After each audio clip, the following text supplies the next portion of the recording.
Bonjour, je m'appelle Karana Olivier, je suis directeur de KOC Bridges to Peace, une boîte de consultance qui se concentre sur l'énergie. Aujourd'hui, nous sommes à GEM où nous avons abordé la question de la transition énergétique et on a regardé un peu qu'est-ce qui fait que les communautés puissent avoir accès à l'énergie dans leur village, dans les zones qui ne sont pas couvertes actuellement par le réseau, en introduisant d'accès à l'énergie renouvelable, comme les éoliennes, comme le solaire.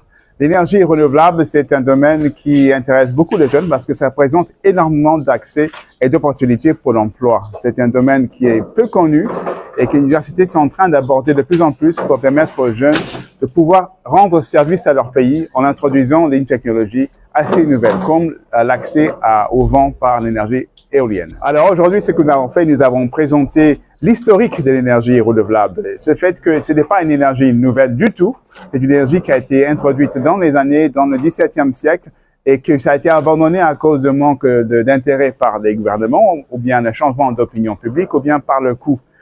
Le coût d'énergie renouvelable parfois n'est pas aussi bon que les coûts de l'énergie comme le diesel ou bien l'essence. Donc nous avons abordé le fait que introduire des technologies comme les éoliennes, comme le solaire, ça peut servir quand même à des publics qui n'ont pas accès au réseau. Donc, ce n'est pas purement une question d'innovation, c'est une question également d'accessibilité, d'abordabilité et de fiabilité.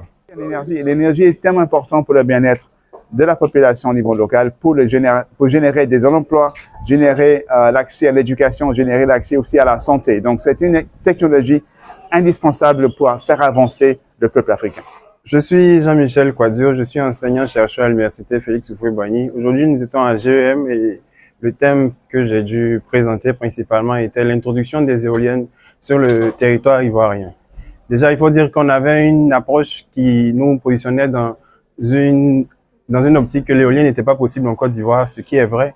Nous avons découvert que le petit éolien est possible, c'est-à-dire des éoliennes qui génèrent pas des mégawatts mais des kilowatts, qui peuvent répondre à des besoins de populations qui n'ont pas accès au réseau.